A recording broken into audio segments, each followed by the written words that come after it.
পুরুষ জাতির মান ইজ্জত ধুলোয় মিশাইয়ে দিল বাংলাদেশের সুদর্শন পুরুষ সেরা অ্যাডাব খান। না অ্যাডাব নয়, অ্যাডাব খান।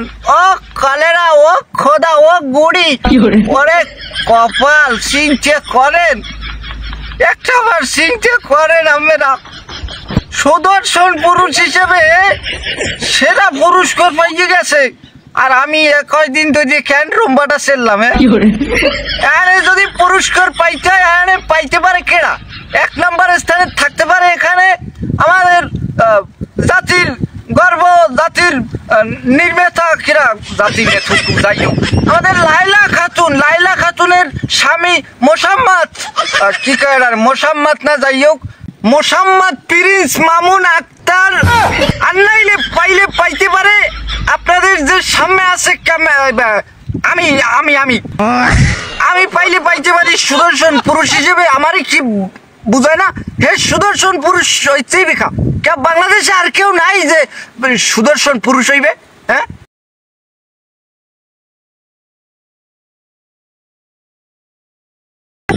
কি লাগাইছেন কি? এই যে নির্বাচন কমিটির এই যে যারা এই যে আরে অ্যাওয়ার্ডটা দেশে এরা কি মোরে সোয়ে বাজে না? এগো এত মানুষ থাকতে ওই যে অ্যাওয়ার্ড ডাক কি কয় ওটারে, ওই ডাক করে দিলে নামেরা। আহা রে, ওরে কলেরা, ওরে গুডি, এই দূর যে রোদে একটা ঠাডা পড়ুক মাথায়, হুগ্ন ঠাডা। যাই হোক এখানে আমাদের প্রিন্স মামুন যদি পাইলেও পাইতে পারে, কারণ আমাদের লাইলা খাতুনের একমাত্র স্ত্রী, না স্বামী, একমাত্র স্বামী হইছে প্রিন্স আওলাদ, প্রিন্স মামুন ওরফে প্রিন্স আওলাদ। যাই হোক এই প্রিন্স মামুনি যখন পায় না অ্যাওয়ার্ডটা, তাইলে আমরা কেমনে ওই যে কি কয় আমাদের ওই যে কেমনে সুদর্শন পুরুষ হিসেবে সে ঘোষণায়? এটা আমার জাতির কাছে একটা প্রশ্ন। এখানে কি বলবো, কোনো ভাষা নাই। আমি কি সুন্দর না দেখতে? আমার কি রূপ নাই? আমি রূপ চর্চা করি প্রত্যেক দিনে উঠতে আমি সাবান দিয়ে ডলি আমার থতমা, তারপর আমার কত কিছু আমি ডলি না আমার আর কি আমি থতমা ডলি কি সুন্দর করিয়া। হ্যাঁ আমি পাইলাম না। তারপর প্রিন্স আওলাদের পাওয়ার কথা, কারণ সে ডেলি আপনার মুনমুন থেকে শুরু করে বুনবুন পর্যন্ত সে ফেজস মাখে, সে পায় নাই কেমনে কি ভাই? তো যাই হোক আমরা কি বলবো, জাতি হিসেবে আমরা লজ্জিত। আমাদের পুরুষ হিসেবে আমরা আমাদের পুরুষের মান ইজ্জত ধুলোয় মিশেই দেশে ওই যে অ্যাডাব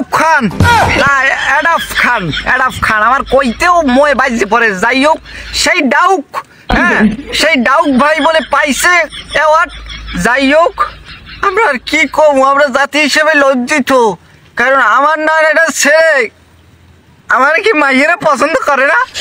আমার দেখলে যায়। এই সুদর্শন পুরুষ হিসেবে আমি ঘোষণা পাইলাম না কেন? হ্যাঁ হ্যাঁ নেই অ্যাডাব খান এখানে বাংলাদেশের এই যে মানুষের এই যে সেরা অ্যাডাব খান হয়েছে এই যে সুদর্শন পুরুষ ওরে কলেরা। হ্যাঁ যাই হোক আমি পাই নাই এখানে মান ইজ্জত আমাদের বাংলাদেশের ধুলোয় মিশিয়ে দেশে অ্যাডাব খান। হ্যাঁ আমরা জাতি হিসেবে লজ্জিত। সুদর্শন পুরুষ হয়েছে কিসের জন্য এই জাতি? আমি কিসের জন্য বাঁচিয়েছি?